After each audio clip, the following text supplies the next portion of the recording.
Les droits d'inscription, ce sont les droits fixés par arrêté. C'est les droits à s'inscrire dans l'école, donc fixés par le ministère finalement.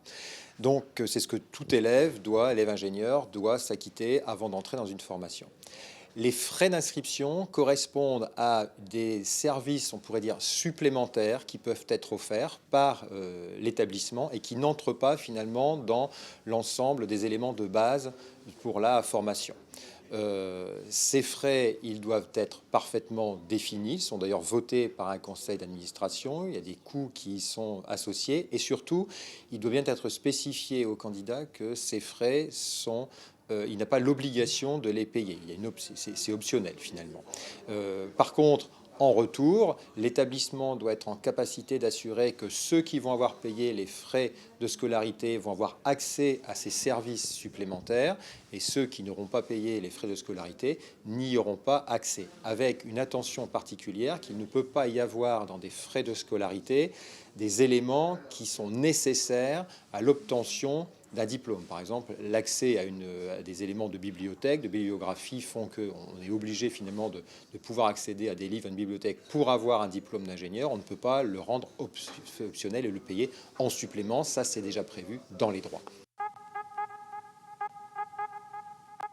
Par exemple, une formation d'ingénieur pour laquelle le sport ne serait pas obligatoire, mais qui permet un accès à des infrastructures sportives, soit dans un cadre associatif ou pour simplement permettre à ces élèves d'aller faire du sport, et bien dans ce cas-là, c'est quelque chose qui peut donner lieu à des frais parce que ça n'est pas obligatoire pour la formation, il n'a pas besoin pour avoir son diplôme.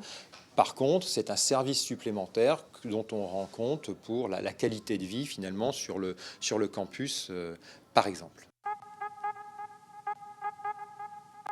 Les droits, de toute façon, c'est fixé par arrêté ministériel. Les frais, c'est quelque chose qui est fixé école par école, et je le répète, qui est voté par un conseil d'administration. Alors, les droits augmentent, il faut les mettre au regard avant tout de la qualité de la formation. C'est-à-dire ce que chacune des écoles d'ingénieurs va avoir en tête, c'est la qualité de sa formation. Et une formation de qualité, c'est quelque chose qui a un coût. On fait souvent le raccourci finalement d'une formation de droit d'inscription à 610 ou 600 euros, on va dire.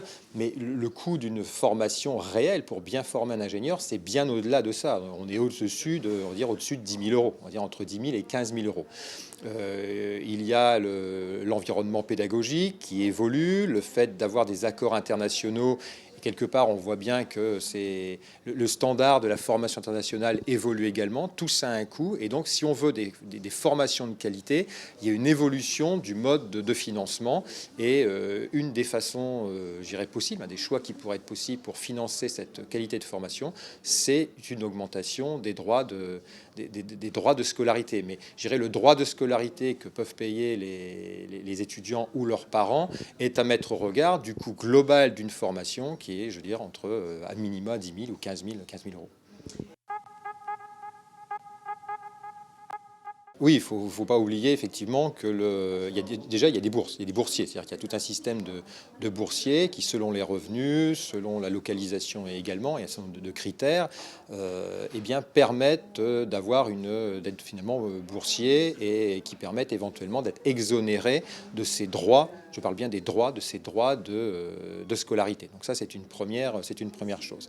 Il existe également un certain nombre d'autres types d'aides. Donc là, il faut se renseigner, par exemple au niveau du Crous, qui a un certain nombre d'aides. Et ensuite, je dirais, les établissements eux-mêmes ont des possibilités. Nous avons des possibilités dans un nombre limité, je dirais, un nombre de possibilités, mais d'exonérer ou d'exonérer partiellement un certain nombre d'élèves ingénieurs. Et après, il y a un certain nombre d'établissements qui peuvent, par exemple, par le biais de fondations, avoir une politique propre d'aide sociale et d'ouverture sociale, de nouveau, pour faire en sorte que des montants de droits ou que le financement ne soit pas un frein au fait de pouvoir suivre des formations d'ingénieurs.